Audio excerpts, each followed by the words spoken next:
हरिओम। जय श्री कृष्ण। आज आप सुनने जा रहे हैं पाप मोचनी एकादशी की वह पवित्र कथा जिसे स्वयं भगवान श्री कृष्ण ने धर्मराज युधिष्ठिर को सुनाया था। यह व्रत जीवन के पापों से मुक्ति दिलाता है और अंतकरण को शुद्ध भी करता है। आइए इस पुण्य प्रसंग का श्रवण करें पूरी श्रद्धा और मनोयोग के साथ। महात्म्य महाराज युधिष्ठिर ने भगवान श्री कृष्ण से चैत्र, गुजरात महाराष्ट्र के अनुसार फाल्गुन मास के कृष्ण पक्ष की एकादशी के बारे में जानने की इच्छा प्रकट की। तो वे बोले, राजेंद्र, मैं तुम्हें इस विषय में एक पापनाशक उपाख्यान सुनाऊंगा जिसे चक्रवर्ती नरेश मानधाता के पूछने पर महर्षि लोमश ने कहा था।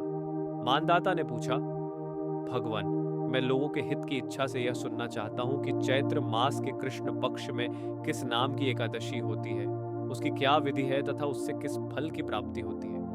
कृपया ये सब बातें मुझे बताइए। लोमशजी ने कहा, नृप श्रेष्ठ, पूर्व काल की बात है। अप्सराओं से सेवित चैत्ररथ नामक वन में जहां गंधर्वों की कन्याएं अपने किंकरों के साथ बाजे बजाती हुई विहार करती हैं, मंजुघोषा नामक अप्सरा मुनिवर मेघावी को मोहित करने के लिए गई।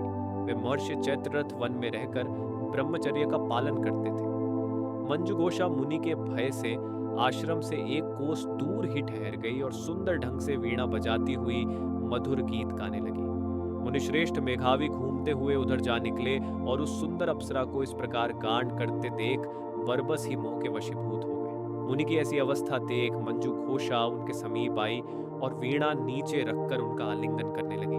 मेघावी भी उसके साथ रमण करने लगे। रात और दिन का भी उन्हें भान न रहा। इस प्रकार उन्हें बहुत दिन व्यतीत हो गए। मंजुघोषा देवलोक में जाने को तैयार हुई। जाते समय उसने मुनिश्रेष्ठ मेघावी से कहा, ब्राह्मण, अब मुझे अपने देश जाने की आज्ञा दीजिए। मेघावी बोले, देवी, जब तक सवेरे की संध्या न हो जाए तब तक मेरे ही पास ठहरो। अप्सरा ने कहा, विप्रवर, अब तक न जाने कितनी ही संध्याएं चली गईं। मुझ पर कृपा करके बीते हुए समय का विचार तो कीजिए। लोमशजी ने कहा, राजन, अप्सरा की बात सुनकर मेघावी चकित हो उठे।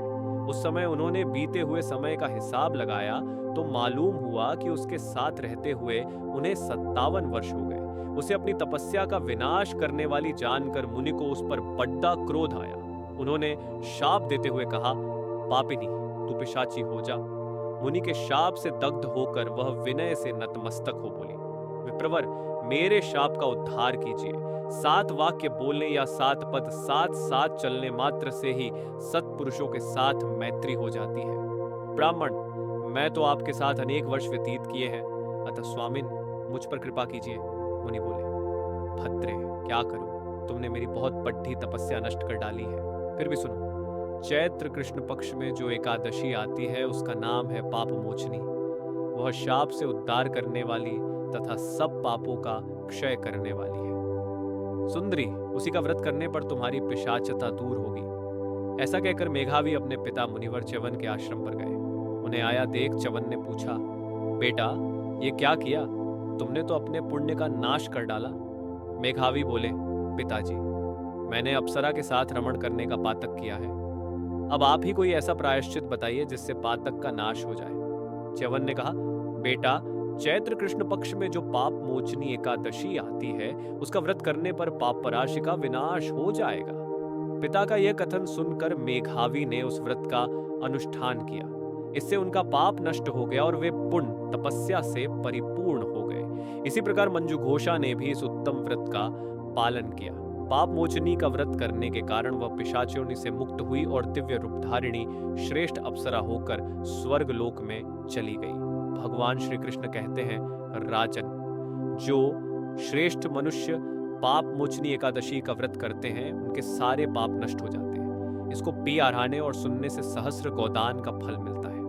ब्रह्मत्या, सुवर्ण की चोरी, सुरापान और गुरुपत्नी गमन करने वाले महापातकी भी इस व्रत को करने से पाप मुक्त हो जाते हैं। यह व्रत बहुत पुण्यमय है। यदि आपको यह पावन कथा लाभकारी लगी हो तो कृपया इसे अधिक से अधिक लोगों तक पहुंचाएं।